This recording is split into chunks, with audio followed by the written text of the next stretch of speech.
Hi friends, నేను Murali. Welcome to Murali zone.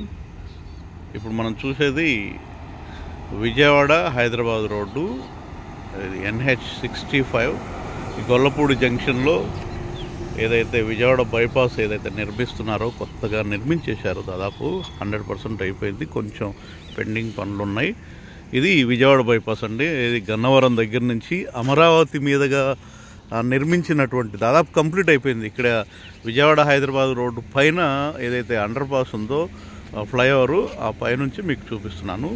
ఇటువైపు అంతా ఇదంతా గొల్లపూడి ఈ ప్రాంతం అంతా కూడా. ఇది గన్నవరం వైపు వెళ్తుంది. ఇక్కడ నుంచి మనకు ఇది హైదరాబాద్ వైపు వెళ్తుంది అనమాట. ఈ ఏరియా అంతా ఇక్కడంతా దాదాపు ఈ హైవే పైన నిర్మించేటటువంటి ఫ్లైఓవర్ ఉంది. ఫ్లైఓవరు అలాగే రోడ్డు, దానికి సంబంధించిన 6 లేన్కి సంబంధించిన వర్క్స్ అన్నీ కంప్లీట్ అయిపోయినాయి.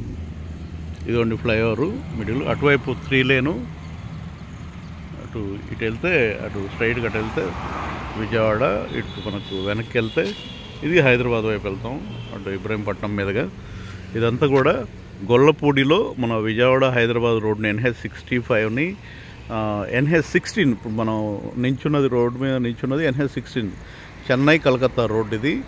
ఇది వైజాగ్ నుంచి చెన్నై వరకు వెళ్ళేటటువంటి రోడ్డు. అమరావతిలోని అన్ని సీడ్ యాక్సిస్ రోడ్లన్నీ ఫస్ట్ ఇటు మనకు నది వస్తుంది. ఇక్కడ నుంచి ఒక 500-600 మీటర్స్లో VTPS కాలువ వస్తుంది. కాలువ పైనుంచి మన అక్కడి నుంచి స్టార్ట్ అవుతుంది.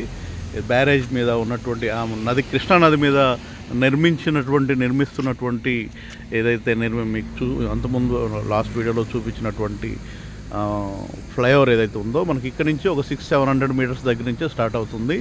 అక్కడి నుంచి 3 కిలోమీటర్స్ కృష్ణానది మీద ఉంటుంది.